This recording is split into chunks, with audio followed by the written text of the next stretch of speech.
Welcome to Living in Tucson, your Tucson real estate connection, and another episode of my Tucson monthly market update. And hot off the press, the numbers are out for the Tucson housing market update for March 2023, where I'm going to dive into the numbers and let you know what's going on here in the Tucson housing market.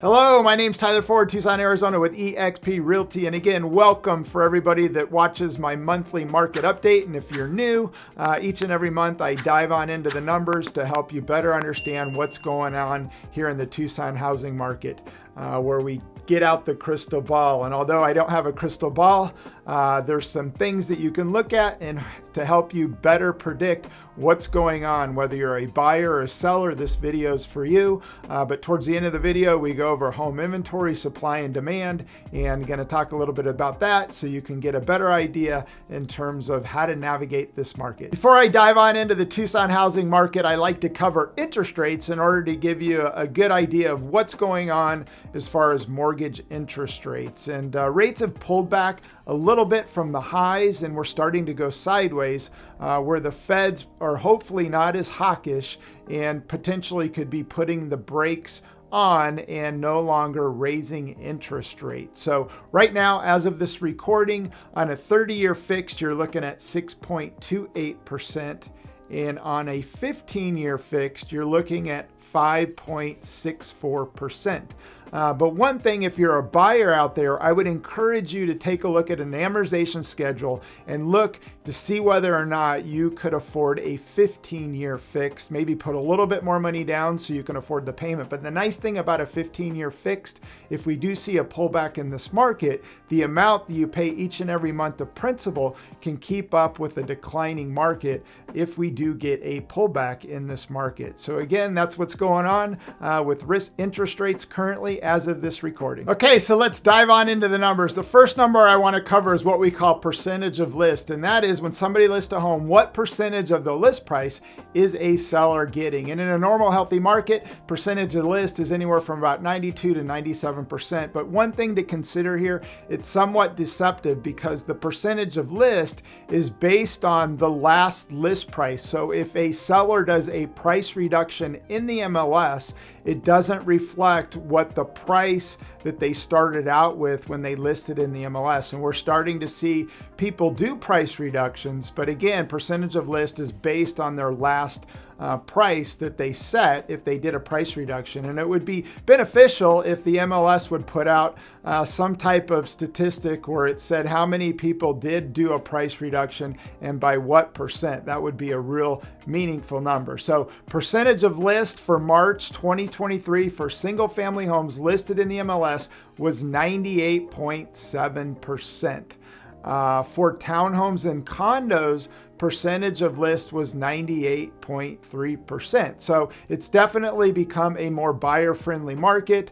When COVID hit, percentage of list was at 100% or higher, where you would have to compete with multiple buyers out there and potentially pay more than the list price. But now, as things have slowed down, you can negotiate seller concessions and again, also negotiate price because sellers can expect to get slightly below their list price based on percentage of list in the MLS. The next number I want to cover is what we call months supply of inventory. And that is, if no other homes were to hit the market today, how long would it take for all the inventory to be sold off in the MLS?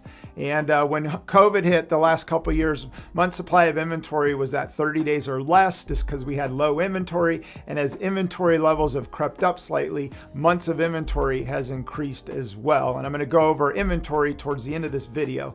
But month supply of inventory for March 2023, 1.8 months for single family homes, which is about 54 days. For townhomes and condos, month supply of inventory was 1.2 months, which is about 36 days of inventory listed in the MLS. The next number I want to dive into is what we call days on market. And that is when somebody lists a home in the MLS, how long does it take from the time that you list it until the time that it goes under contract, which is called days on market, or DOM. And as a seller out there, it's so important to price your home correctly. especially in this market that has slowed down. Even though home values, which I'm going to cover, have held strong, the market has slowed and homes are taking longer to sell. So as a seller, you need to have realistic expectations. And this is a great number to look at, because if your home is starting to exceed days on market, it probably means that your home is overpriced. And overpricing your home as a seller can be the detriment to any listing, where you end up at the end of the day netting less money, because buyers out there start to question what's wrong with this property, and then that's when you start to get the lower offers. So pricing your home correctly as a seller is so important, to look at the comps and price it correctly. Otherwise, it'll sit longer and you'll end up netting less money. So days on market for single family homes listed in MLS for March 2023 was 47 days. For townhomes and condos, days on market was 41 days. Now let's dive into what's going on with home values here in Tucson. And this number might surprise you. I know a lot of people are thinking this market's going to pull back, but not seeing it. And in order to get a big pullback with home values, we're going to have to see a big increase in home inventory, which I'm going to go over next.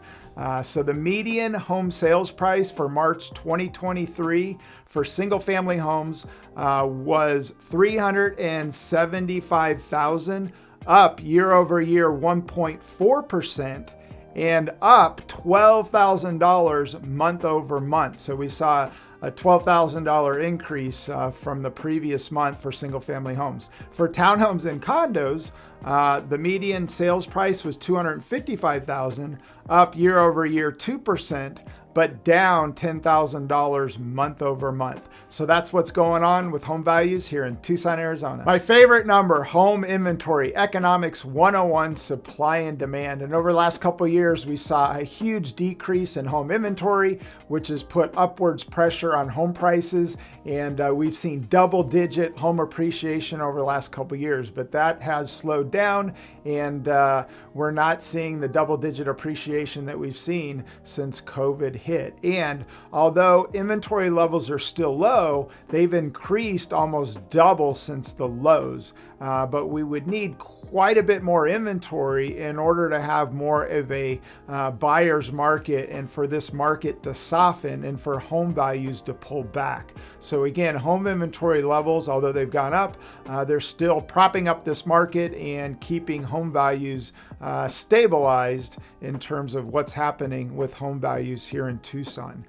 So for single family homes listed in the MLS for March 2023, of all of Tucson, there are 1,676 active listings.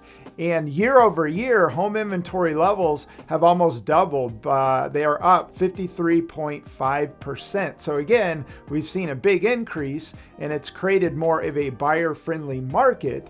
But again, it's more of an equilibrium to where we're now seeing home prices go sideways as a result of home inventory levels go up. But they would need to go up even more in order, in my opinion, for us to see a major pullback in home prices. For townhomes and condos listed in the MLS, there were 202 active listings. And for townhomes and condos, inventory levels are up 60.3%. But if you think about it, all of Tucson, there's only 200 townhomes and condos, which is still relatively low. And the thing about townhomes and condos is, as home values have gone up, townhomes and condos have become a hot commodity just because of the price point and affordability. That's what's going on with Tucson home inventory. And again, to me, it's the leading indicator, and it's the best way to pull out the crystal ball to see what's going to happen with home values. And again, they would need to increase substantially more in order for us to see a major pullback in home prices. The last number I'm going to cover is what we call closed transactions. And when I first started doing my market updates, I didn't include this number because it was always just normal for the market in terms of seasonality. But I've started covering it because we've seen a dramatic decrease and closed transactions. So I'm going to report on it until, in my opinion, it gets to what I think is normal. But the big reason, in my opinion, we're seeing this market really slow down and not have a lot of closed transactions is because people are what I call rate locked. As interest rates have increased, there's a lot of people that just decided to stay put because it was too expensive for them to sell a property and buy another and get off their low rate on a 30-year fixed of in the high 2s, low 3s, because rates have more than doubled. And along with that, when somebody buys a home, there's a lot that goes into a new home, whether it's paint, carpet, tile, appliances. And as things have increased in price because of the inflation issue that we've had, it just becomes a lot more expensive for somebody to sell an existing home and then buy another home. And as a result, we've seen a huge pullback in closed transactions. But this month it's up slightly, which is good news. So things are starting to the pent-up demand, I think that a lot of people were just sitting on the sidelines. We're starting to get some of those buyers back into the market. So closed transactions for March 2023 for single-family homes, there were 964 units, but year over year, we're down 30.2%. So that's a big number. So again, although they've bumped up from last month by a couple hundred units, we're still below the normal. For townhomes and condos, there were 177 closed transactions, and again, down 24% year over year in terms of closed transactions. So again, good sign though. We're up from the lows of where we were over the last couple months. So again, I think there's a lot of buyers out there that we're sitting on the sidelines, and a lot of pent up demand that's starting to come back to the market. If you're one to want to geek out on the numbers, I would encourage you to head on over to Tucson Homes and Lots. And if you go to my homepage and you scroll down, you're going to see a button right here that says the Tucson Monthly Market Update. If you click on that, it takes you over to my blog post that I do. And then if you scroll down to the bottom of the blog post, you're going to see a link here that says Tucson Housing Market Update. If you click on that, up comes the PDF. And each and every month, the Tucson Association Realtors puts out a really, really good market update. And I cover a lot of information, but there's a lot more information. So again, if you really want to dive into the numbers, I would encourage you to go check it out. Well, that's a wrap for my Tucson Housing Market Update. Hope you got value out of it. But just to recap, home values are holding strong, and we're going somewhat sideways, slight increase. But again, I'd love your opinion in terms of what you think home values are going to do for the remainder of the year. Are we going to go up, down, or sideways? And will we end up with a positive appreciation rate come year end 2023?